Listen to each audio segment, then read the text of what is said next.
Hi, everybody.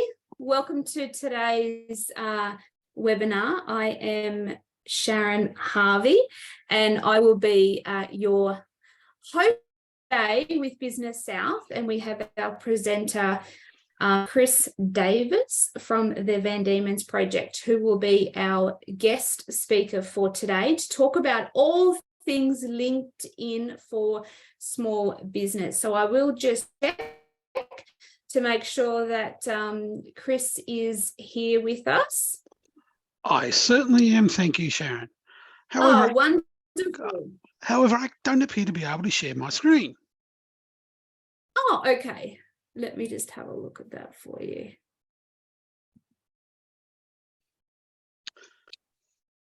You should be able to do that now. Whilst we just look into that, I did just want to, first of all, officially welcome everybody today by doing an acknowledgement of country. So Business South acknowledges the traditional owners of the land where we work and live. We pay our respects to elders, past, present, and emerging. We celebrate the stories, culture, and traditions of Aboriginal and Torres Strait Island elders of all communities who also work and live on this land. Welcome, everybody. Thank you so much for joining us.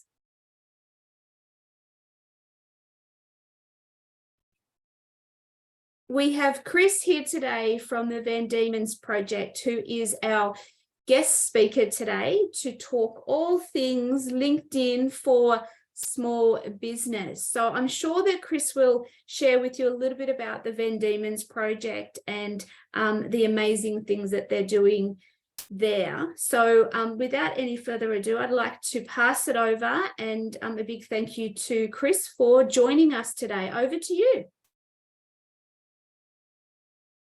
Just need to unmute yourself, Chris. Yeah, Zoom auto mutes me. But technology is amazing, isn't it? It's fabulous. It gets the best of us. It does. And you need to allow me to share my screen. Sure. Disabled participant sharing. Just 1 second. And I must admit, I'm not a Zoom expert. We're in Teams most of the time, but that's all. While Sharon's organising that, I also would like to pay my respects to the original owners of Lutruwita, Tasmania, and acknowledge that for over 60,000 years they have innovated and worked with the lands across our wonderful island home, and I pay respects to elders past, present and emerging. And can I share now? I know you guys can probably see my ugly mug, but where is share screen? Oh, here we go.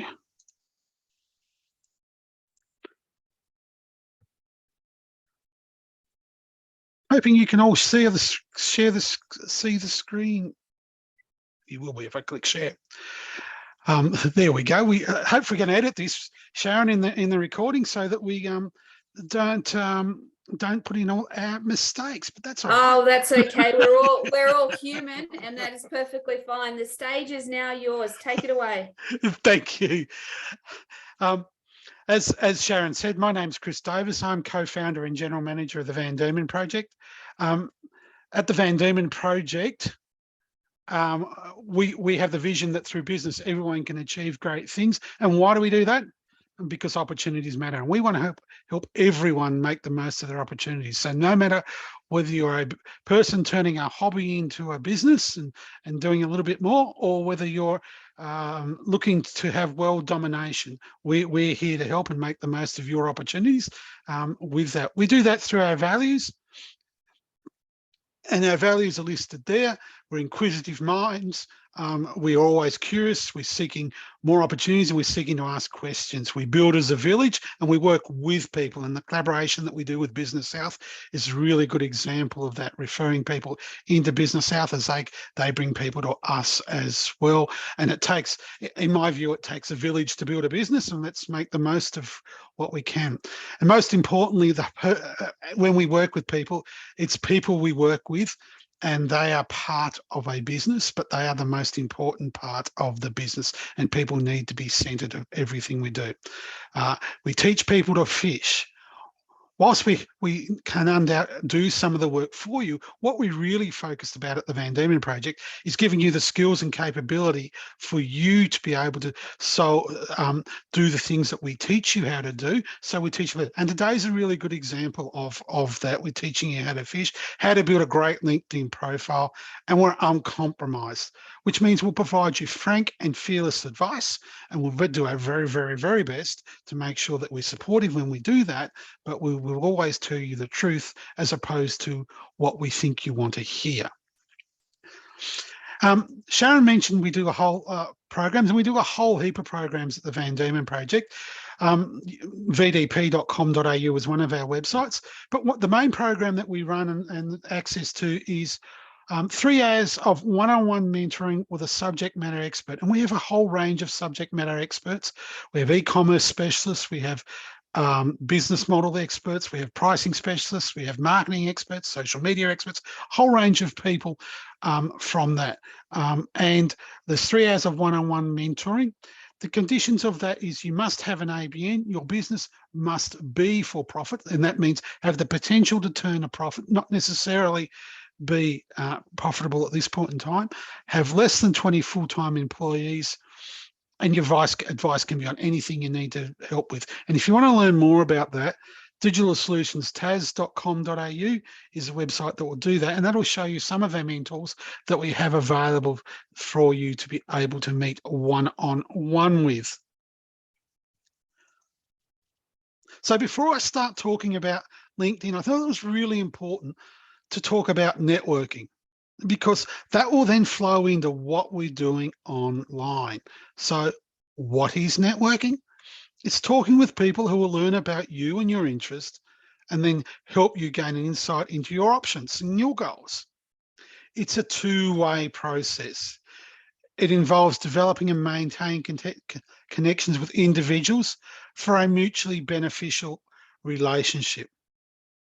It's not a set and forget. It's an ongoing process that takes time and attention.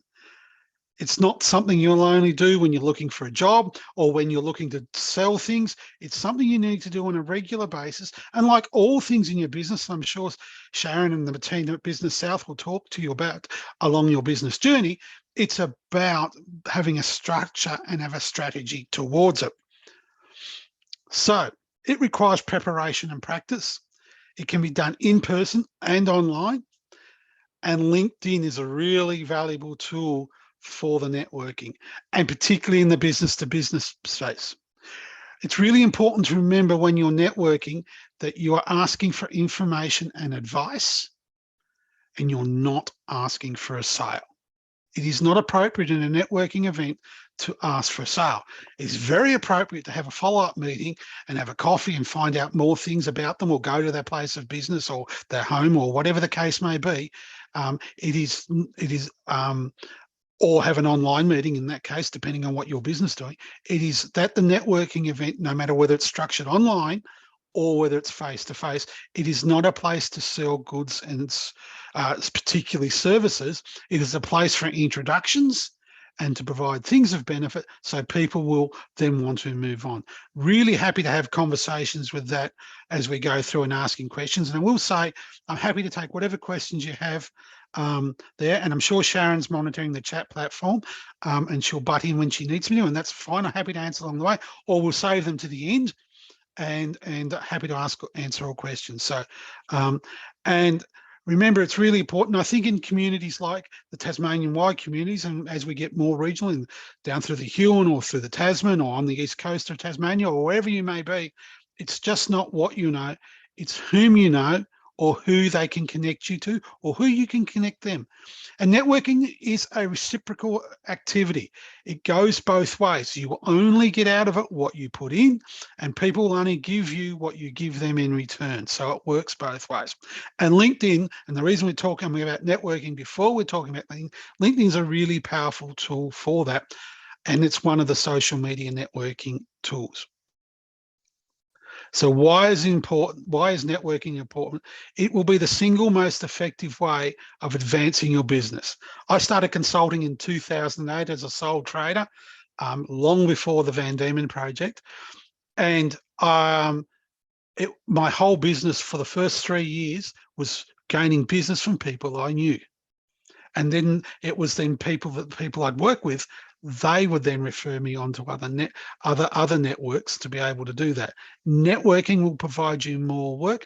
And at the Van Diemen Project, and I talked to lots of people, particularly in service-based industries, but in all industries, if you go to functions and you go to events that are of interest and are relevant to you, then I will, and you go and you participate. So you just don't go stand in a corner, or you don't sit there and watch in the corner. You actually participate. You will have follow-up meetings, and I will guarantee you that you will get work from that. And while networking may not get you a sale, it does play a role in the majority of buying decisions. People buy from people, no matter what it is, whether you're buying a service, or whether you're selling a service, or whether you're selling goods. People still buy from people. And it's really important to remember that most work in the service-based industry is not advertised. It is sourced through some form of personal or professional referral. Yes, government work goes to tender, and large corporations go for requests for quotes or requests for proposals. Often that's all limited to the people within their network. If you're a service-based industry, or you're working in the business-to-business space, it's really important that you're actually knowing people that are of relevance to what you do. People prefer to buy from people they know, or those that have been referred to a trusted source. And I'm sure everyone out there, and I know Sharon and Michaela do, they get referred to lots of people from people they've met because they've done a great job along the way. People have liked them, they've helped, and Sharon and Michaela have helped people as they've worked through their issues and starting their business and going from where they currently sit and achieve some goals and move through to actually starting their business. And we're the same at the Van Diemen Project. So to build a network, and I'm just skidding over these and then we'll get stuck right into the important bit with LinkedIn. Networking opportunities occur on a daily basis. One of the reasons when I started network, I go and get a coffee every day, and not because the coffee shops had great coffee. Well, that was part of the reason, but it was more so I was out and about when I started, like many people do. We start work from home when we first become self-employed. And we're in our own little bubble. It's really important to get outside that bubble. Going to a coffee shop and saying hello, even if it's just to the barista that's making the coffee, but chances are you're saying hello to other people in the coffee shop as well, or walking down the street, or whatever it may be. It's really important that on a daily basis you put yourself out there with the opportunity to meet other people, and it's really a brief conversation. And it's introducing yourself, who you are, and what you do, and then listening back for them. And the great place to start is identifying the people you've come up through from things you've done in the past. And that might be your friends, people you went to school with, family members, neighbours, a whole range of different people. It could be relatives, it could be current employers or former employers or co-workers. It could be members and alumni of any professional associations, any sporting clubs or other clubs that you may belong to, or organisations that you've been a part with. And that includes volunteer organisations. So it's really important, great place to start in that immediate circle of people you know, and I call it your circle of interest. And if you draw a circle on a piece of paper and you write friends and family in the middle of it, and that's the great place to start. Then you draw a circle around the outside of that, and we go friends and family of friends and family. So we've got the 4 Fs. And then we've got the 6 Fs when we go out to the next level, to the third circle out there. Now that contains hundreds and hundreds and hundreds of people. And we're not expected to know those in the initial stages. What we're looking for is those people we know.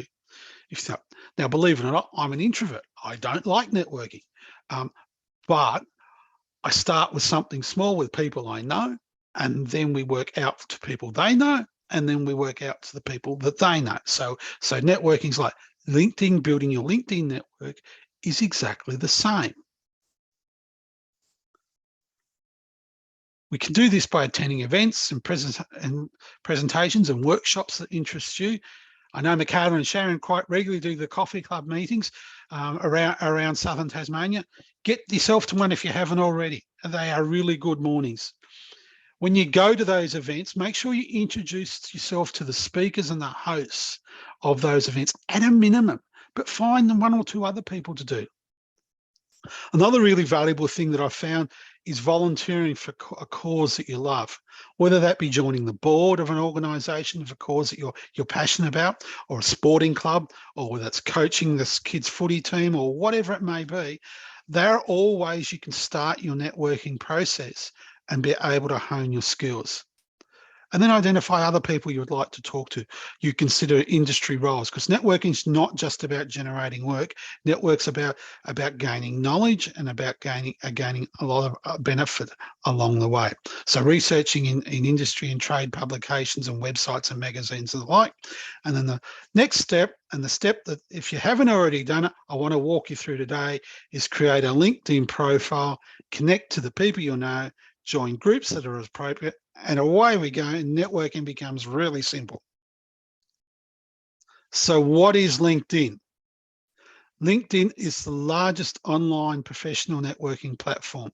And really it's a place to find other professionals and be found by other professionals. And it works both ways. I have people contacting me on a daily basis. I've been on LinkedIn since 2009.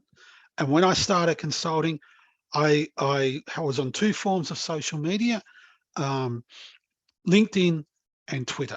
And they were the only 2 forms of social media that I did. I didn't particularly like Facebook. I now don't do Twitter at all. I don't do LinkedIn enough to what it is because I'm too busy. So what is the difference between LinkedIn and Facebook and other social media? Well, Twitter is fairly it lacks depth. It's fast moving. It doesn't have any depth in the profile. You can't know who people are. You can build relationships, but it is very industry specific generally speaking. But and Facebook is all over the place demographically. There's a whole gamut of people, a whole range of people along the way, and it's harder to find people. LinkedIn is fairly easy to find people, and it is very easy to contact those people and be able to work with them. It summarizes, standardizes users' information on the basic headings of profile, summary, education, experience, and company, and so on. And we'll go through all of those as we run through this session. And it provides an awesome search tool to stalk people, say that in the nicest possible way, that you're looking, depending on any number of factors. So you can look for people that have been part of University of Tasmania. You can look for people who identify as engineers. You can look for a whole range of different people around a whole range of search topics. When I'm recruiting people, that's one of the things that I do. And not just recruiting people for employment, that's recruiting other consultants. That might be looking to gain knowledge in myself. In a particular topic, I will go onto LinkedIn and I will search for people using search parameters. I will actually use the search function on LinkedIn, a little bit like I use Google when I search on Google. It is an awesome search tool to be able to work through. So in context, how big is it? As of October this year, 875 million users worldwide. In Australia, it equates to 13.5 million users, and that's 65.1% of the eligible audience. Now, LinkedIn considers the eligible audience as being people that are 18 and over. LinkedIn is not meant to be available for people under 18. And on average, the 13.5 million users spend 11 minutes a day on the platform. I know people that go to the platform once a week, or maybe even once, less often than that. So if we think of the other people that do it more, there's people that spend a lot of time on it. Demographics, 53.9% are male and only 46.1% are female. And their age split is there as well. 30 to 64-year-olds account for 61% of all users of LinkedIn. I was actually surprised when I was updating my slides this morning to find that the 18 to 29-year-olds use it a lot, at almost a third of those. Now, where are people based that use it? 33% are based in the cities. 30% are in the suburbs and the urban areas, and 10% are rural based. So if your target audience are professionals or business people, 30 and above, there's a fair chance that they are going to be on LinkedIn in some way, shape or form. And many people engage in LinkedIn a whole lot. So what are the benefits to you for LinkedIn? It gives you the ability, and the number one benefit is, what does anyone do these days when they find someone new? Well, maybe it's just me, I don't know, but I bet you Sharon does it as well. They Google someone. Oh, who is that person? Google them. You want to be in control of those results, just the same as you do for your business. You actually want to be in control of them for yourselves. LinkedIn is a really good way to do that. So having a LinkedIn profile that is complete and is indexed by Google gives you the ability to control the search results for your name. Yeah, really important thing. It allows you to build and maintain a professional network. It allows you to find and connect and reconnect with a whole range of different people across ways. It can tell you a lot about companies, and you can learn about industries. You can find other professionals in your industry or in adjunct industry for professional development. And I learn a lot and gain a lot from LinkedIn and at the moment, that's the number one reason I use LinkedIn. The ability to be recognized as an expert through sharing your thoughts and your insights. And I'll talk about that as we go through. You can tap into your knowledge of your network. So if you've got a problem to solve, you can actually ask questions on LinkedIn or on those. And then you can discover new opportunities by providing comments and answering questions. So how do we get started?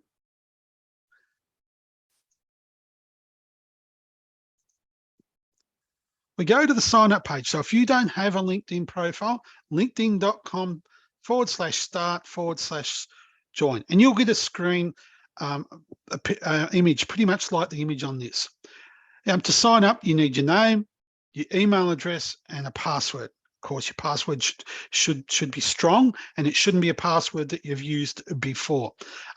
Microsoft owns LinkedIn. The security level is quite high, but many years ago, and I think it was around 2011, they did have an incident on that.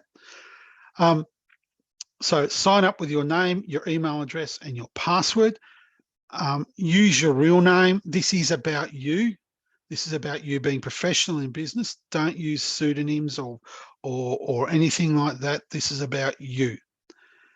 Claim your custom URL, and I'll talk about that in a second. Add your location information, and that's really important because people do search by location a lot on LinkedIn. Add a profile photo, create a headline, write a summary statement, and showcase your unique professional story through your experience, skills, and education. I'll go into more depth in each one of those as we go through. So here's my LinkedIn page. And if you go to LinkedIn and go Chris Davis Tas, you will find me, because Chris Davis Tasmania is it. So what are the key aspects of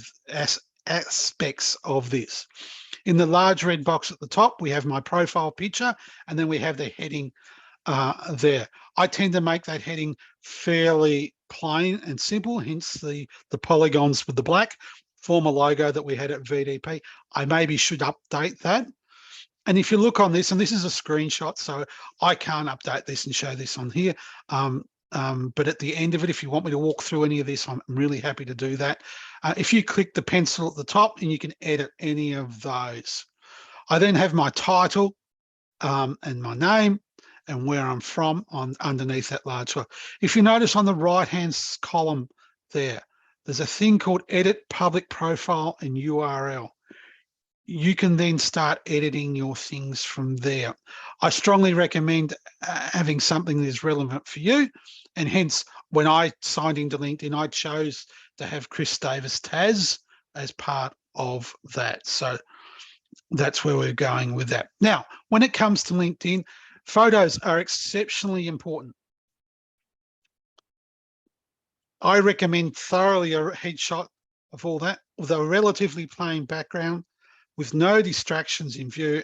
And if you take them outside, natural light works really well. This is part of the team at the VDP. We went and got some professional headshots. They're not hugely expensive, and there are people around it. And you will find that we'll use them lots and lots and lots.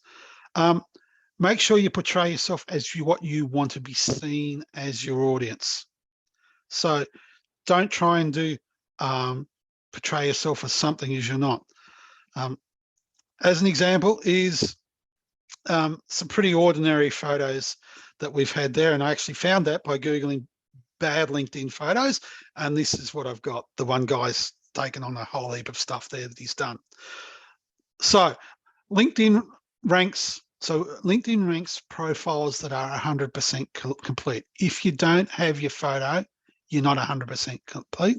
And according to LinkedIn, if you have a profile photo, you're 21 more times more views and 9 times more connection requests if you don't have a photo. But bearing in mind, it needs to match your brand. So don't do it holding beer. Pictures of your kids are not pictures of you. It needs to be you.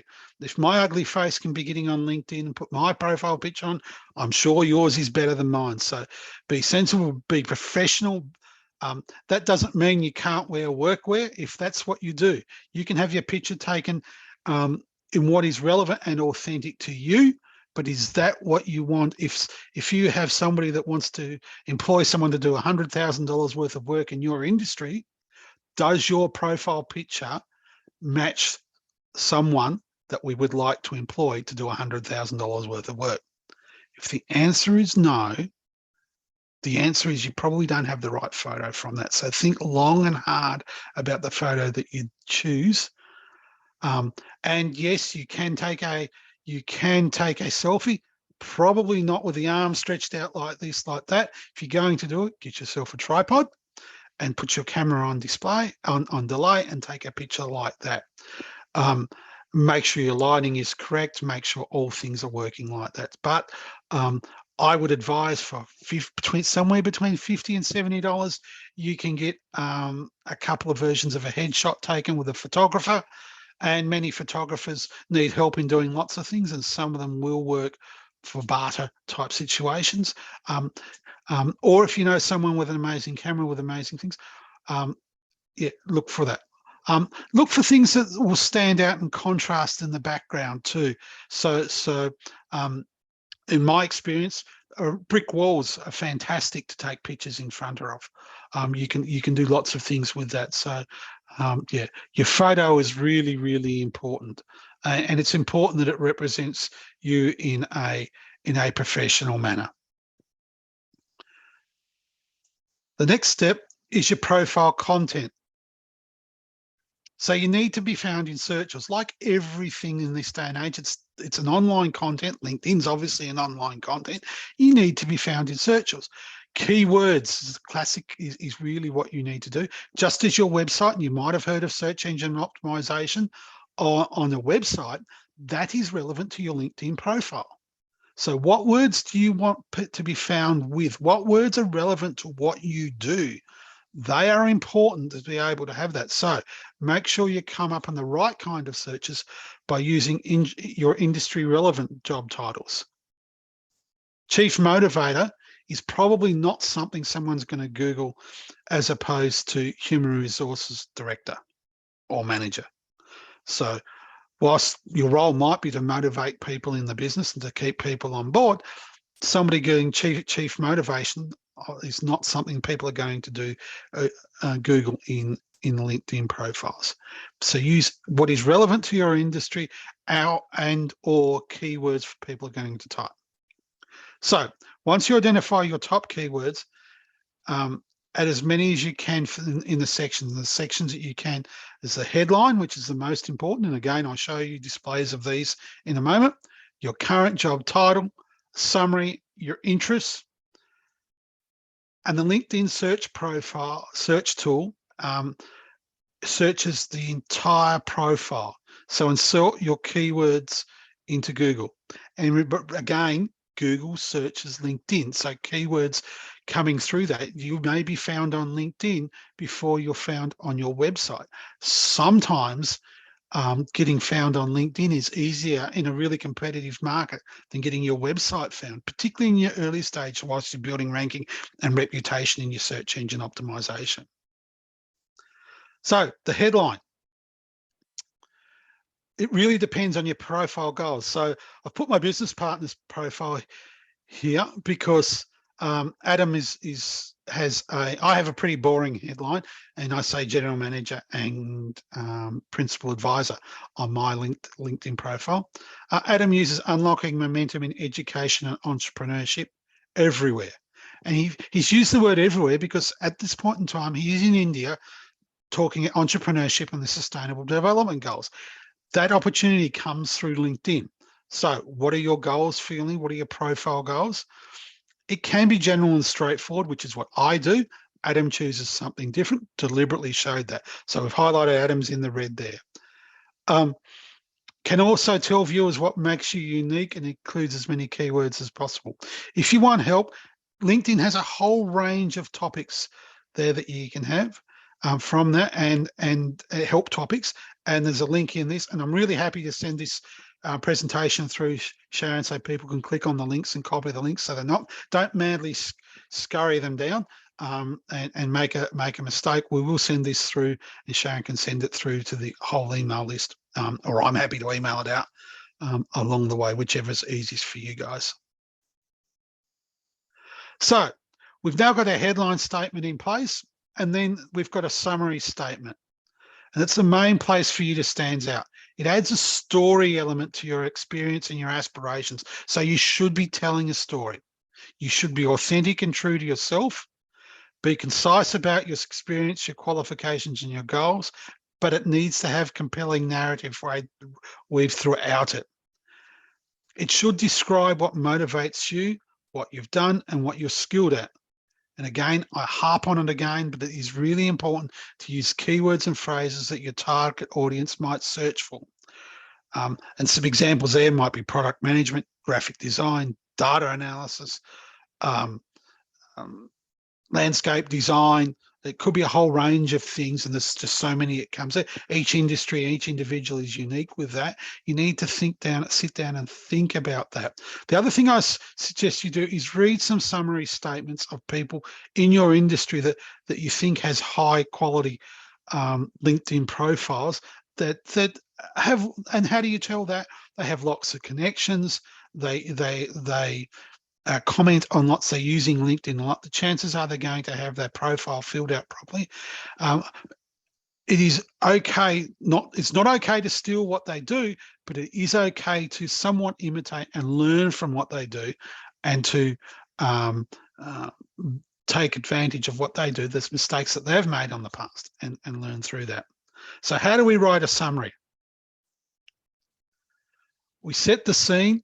So to do that, we need to understand what your ideal audience is. What do you want them to know, learn, or do, or all of that, and how do you want to make them feel? And then we collect the content. And collecting the content's what's in your head or what you've already done on your CV. So this could be part of what you would put on a CV. It's what you do, your accomplishments, your values, your passions, your superpowers, anything interesting about your stats, what makes you different, and then you need to back up what you're saying. need to avoid buzzwords. And buzzwords are there on the left, and maybe try something on such as what's on the right. And again, but above all else, you also need to be authentic and true to yourself. So if you can't imagine yourself using the word virtuoso, I'm hands up, I'm one of those that would never use the word virtuoso. So I would never use it. I would find another word around that to make situations. They're just some suggestions there for that. So example of what that might look like. And this is my LinkedIn profile and my about section. So I write this as an advisor and a director. Now, so I come from a diverse industry background. I like to think I'm entrepreneurial, and and we talk about new businesses all the time. Then I list my competencies, and this is what I've done along the way for that, because I found that easier for me to get them out, and they seem to work. And LinkedIn rates my profile in the top 5% of profiles. But yeah, and I believe it's probably about this about session that does that, because I've called out some keywords along the way of what I've used: advisor, I've used mentoring, I've used strategy, I've used commercially astute, entrepreneur. Those types of words that I want to be known about and known for is words that I've used in my LinkedIn profile. So once we've got our about section done, we then move on to our experience. And again, my LinkedIn profile in the picture there. So don't just list your duties and your responsibilities. Use some action words and accomplishments. And I've used analyzed materials or conducted individual reports, or a whole range of different things there. You can also list projects and organizations you've collaborated with. It works similar to a resume. So work it as a resume. Again, if you'll notice in this picture, I can edit that. So one of the things when I was putting this together, and it's not in this screenshot, but in the next level down, I found a spelling error. It's been there for about 8 years, but I only found it today because I haven't read that part of my LinkedIn profile well enough. To correct that spelling error, I go onto the pen mark on the right-hand corner. I click on that particular section, and it will allow me to edit that. Very simple once you have it going. It does take a little bit of while to set up, but once you've set them up, you're along the way. Now, a really important thing to remember is don't forget your volunteer experience, because that tells your network a lot about your values. Whether it be at sporting clubs, coaching the kids' footy team, whether it be you volunteered for a homeless shelter, whether you're involved in a whole range of other ways, include your volunteer experience. It is just as valuable as paid work. So include that on your LinkedIn profile. Once we've done that, we then move to our education. So members who list schools get 10 times more views on average than people who don't list schools. So even if you're old like me in your 50s, you still should have the schools in your education that's there. And when you're going to do professional development, and maybe you've upgraded and maybe you're an engineer by profession, you've gone and done an MBA, should be upgraded for that. You might be an engineer and want to be known as an engineer, but you still should also upgrade to your recent education. You should also, if you've done a TAFE course or even some short professional development, you should also add those to it too. So, and if you've won awards, and honest, don't be scared to shout out, hey, I was Dux or top 2% or whatever it may be along those. Don't be scared to show that. This is a chance for you to authentically sell yourself and authentically sell your expertise. And I use the word authentic there because it does need to be true to yourself. And this is why you need to do your own profile. Yes, people like Sharon and Michaela and the team at VDP are really happy to help you do that. However, the words really need to come from you, because we would write it as if we were true to ourselves, and we can help you map it out and do a whole range of different things, but it needs to be clear that is you. But just the same as if you're required to give a speech and I wrote the speech for you, I'd write the speech for me in mind, delivering it, not necessarily with you in mind. Your style and my style are probably two very different things, and that's okay. But that's why you need to be able to move over your speech and do your things yourself for yourself. Once we have our education, and our experience up now. We then list our skills, and we're nearly there to have that. Now, LinkedIn has a whole range of tangible skills that are already there that you can have. And the image there says you can have 50 skills maximum.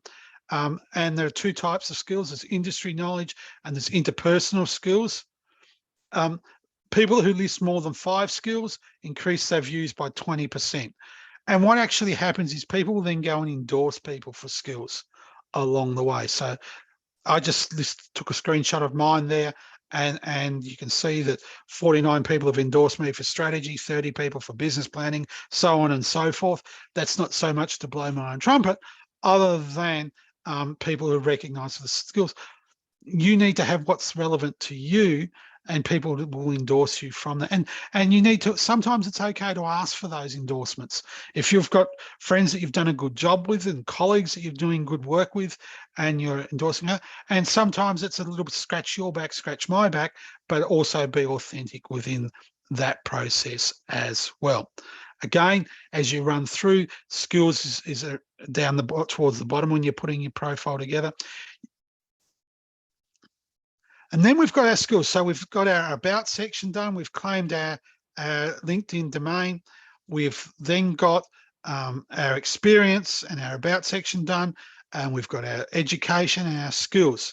It's now time to network. So participating in groups like Facebook, LinkedIn has groups. And groups can work by industry. They can work by location. They can work via interest. So I think I'm a member of 47 different groups. It used to be, I'm not sure whether it still is or not, you could be only a member of 50 different groups at once. And I participate in probably 5 or 6 different groups, and it waxes and wanes as to which groups I'm active in according to what I'm working on at any one point in time, or what I'm researching, or as it may be.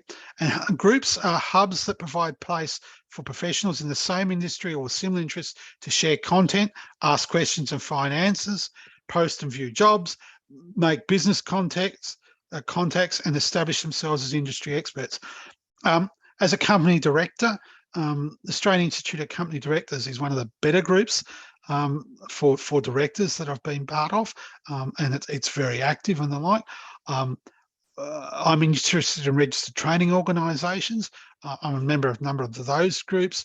I also join groups that are location based. So at the moment, there are not many Tasmanian groups that are active on LinkedIn.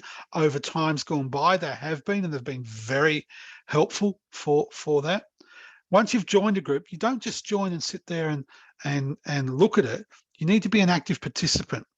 So it can help you network, it builds your credibility, it will actually build your network. And then especially with those outside your immediate network that you have now. So if you know the answer to a question that someone's posed in a group, answer it and show that you know the answer, and show that you are an industry professional. That will gain you kudos. Now, from a Tasmanian context and a real life example, as I started consulting, as I said, in 2008, and signed into LinkedIn in 2009, I started answering questions in groups around small business, around startups, around business planning. And all of a sudden my phone would ring because people would send me a message on LinkedIn. Hey, Chris, I've got this problem. Will you help me solve it? Of course I will. So we then meet for a coffee, or did a back then it was a Skype conversation, for those of you old enough to remember Skype, and we would then move forward with things from there. And quite regularly that turned into work for me. Now, as a service provider back then, a sole trading service provider, that also built networks quite considerably, and it built lifelong professional networks and friendships. So it's really important to be able to do that. So participating in groups is, from my view, one of the easier way to that. You're also participating in groups that you're actually knowledgeable about and talking things about you're knowledgeable about. So it's good to be working and talking about that. It will give you confidence. So there's just some of the groups that I'm part of. You can create your own groups along the way.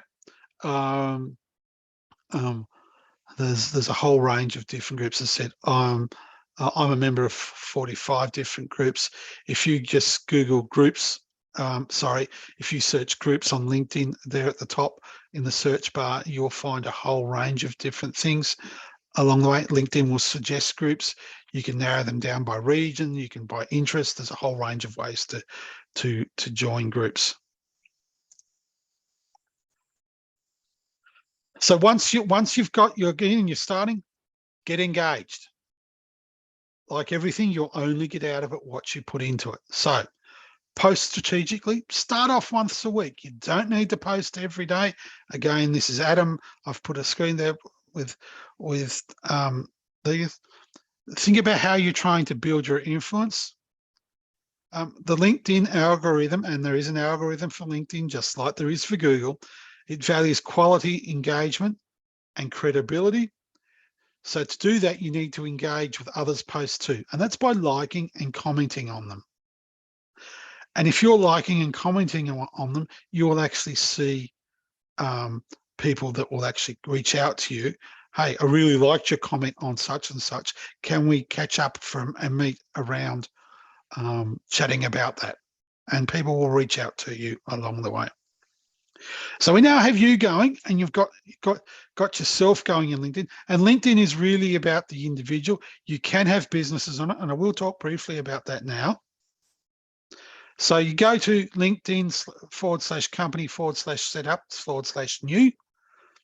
And the picture on the left here will give you the picture that what is there, and you then set your business up. And on the right, I have a picture of a company that we own, and we've set that up as a company page for that. And we get employees, and we get a whole range of different people to say that they're working there, and we work through that. And important to have your business. It's good for search engine optimization. So backlinks back through to your website. Google likes LinkedIn, even though it's owned by Microsoft. Google does like LinkedIn, and it rates it fairly highly. And again, if you're a competitive market where search engine optimization and getting on the first page of Google is hard, LinkedIn is a really valuable way to be able to get backlinks back into that. So it's really important to be able to do that. Also, one of the things I didn't cover early on about you is here, like you would set up your contact information in your company. Make sure you have your contact information for yourself. You can put links to 2 websites, you can put your email, you can put your phone number. I recommend having your website link and your email at a minimum. And yes, you might get a little bit of spam, but the opportunities that you're more likely to get by someone reaching out to you via email is far greater than the spam that you're likely to, of far greater value than the spam that you may pick up along the way. So yeah, in your contact section when you're setting up your profile, make sure you put your contacts in there. And the same here on the company page when you do that. Okay, then. I feel as though I've talked a lot very, very quickly. Questions? Thank you, Chris. Really appreciate you going through everything that you did there. I just want to do a bit of a recap on some things that I made a note of myself, just to give everyone the opportunity to ask any questions should you have them, or any engagement in the chat. We welcome that. So you started off by talking about networking, which I found really quite fascinating and so on point, that it is, all about the behavior and the place for introductions, because LinkedIn is a social network and it is a social media networking tool as well, and talking about the search in there for that. And the statistics and the benefits, I found that rather fascinating as well. And I think that some of our attendees today some of those statistics and the way in which the benefits there is certainly going to get them thinking about how they can engage with LinkedIn and why they in fact should be utilizing LinkedIn a bit more, from when you were talking about the profile pics and the setup to how to get engaged and actually use the LinkedIn profile, and the service was fantastic. And I know that this today, this recording is going to be a worthwhile asset for anyone that has questions about LinkedIn and should I use it and how to use it and what's important. So it doesn't seem like we've actually got any questions or anything that's come through that I can see on my end. So not that I can see there. So I thought I would just use this time. Chris, are we finished with your end there? Yeah, I'm done. I'll stop Perfect. sharing if you like. Fantastic. Thank you. Oh, we've got a couple of questions coming through here. Let me just have a quick look here. So we have a question.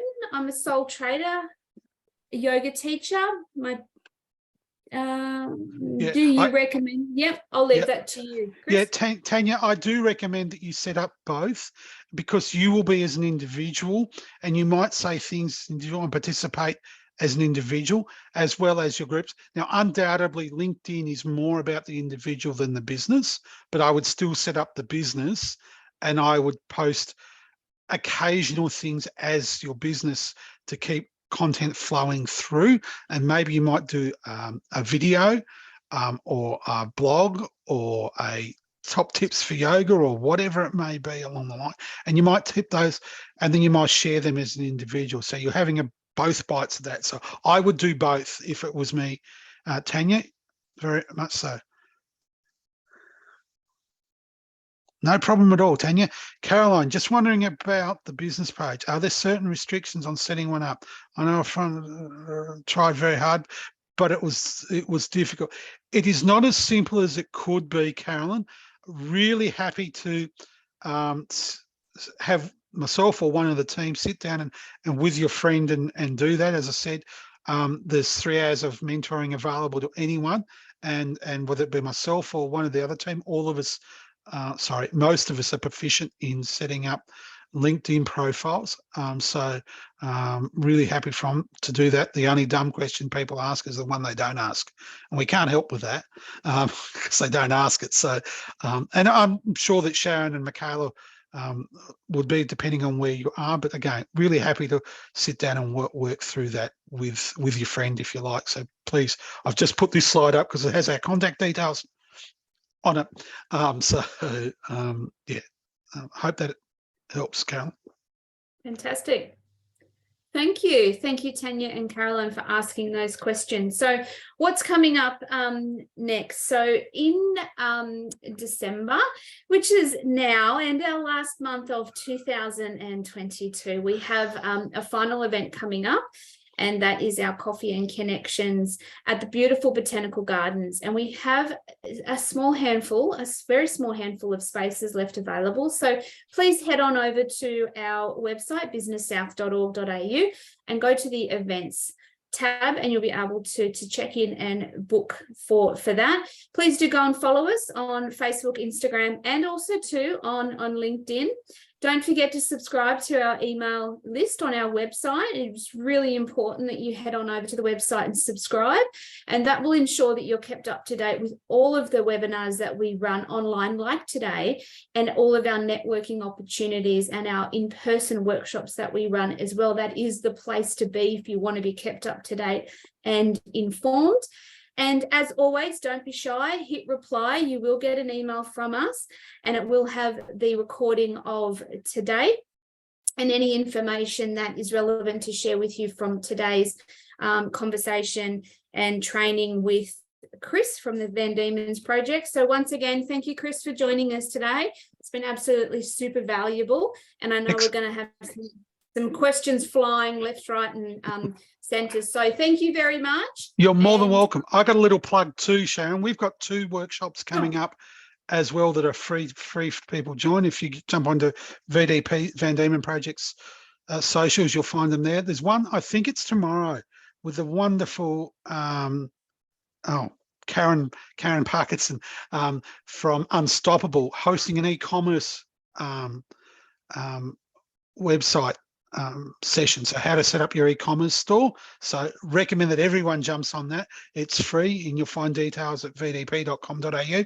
And next week we have our information systems manager, Richard, doing a digital safety for small business. So wanting to know how to keep your password safe and how to tell whether an email's dodgy or not, and all those other things along the way. We have those 2 sessions coming up and they're both online. So no matter where you are, you can jump in on those as well. Wonderful. Love the collaboration. Thank you so much again, Chris. Not a problem at all. Be safe, everyone. I will talk to you all soon. Take care. Bye-bye.